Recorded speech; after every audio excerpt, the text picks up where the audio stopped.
It's Tuesday, February 7, 2012. I'm Bridget Carey on CNET.com, and it's time to get loaded. It's a huge news day for Redbox, the DVD rental vending machines stationed at grocery and drug stores. For starters, Redbox will soon be going head-to-head with Netflix with its own video streaming service. Verizon has partnered with Redbox's parent company, Coinstar, and will release an on-demand video streaming service in the second half of this year. Verizon owns 65% of the venture. Redbox owns the rest. Few details were released, but it's expected that this would be a national service, so it's not just for Verizon Fios television customers. This would also be available on a variety of devices.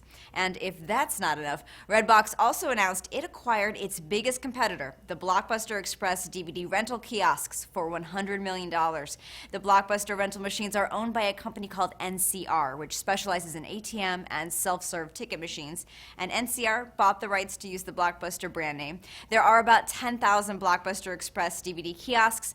Redbox owns more than 35,000 DVD kiosks. The transaction is expected to be finalized in the third quarter of this year. Google is in development of a pair of glasses that can integrate text and other information in the line of sight of the viewer. You know all those sci-fi movies like Terminator when the computer screen data is overlaid on the actual view? Yeah.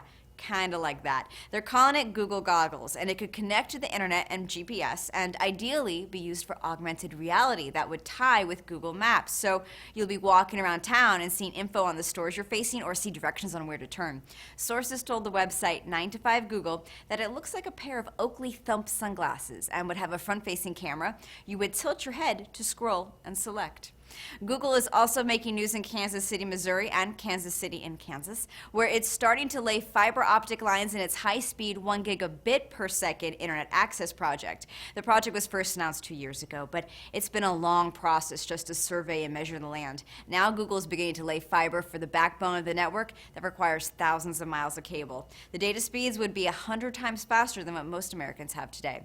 Research at Johns Hopkins University may help engineers build insect-sized drones for spying on enemies.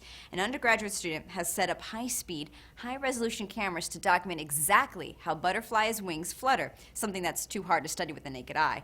The cameras saw butterflies twist and turn their wings similar to how an ice skater uses arms to control how fast they spin.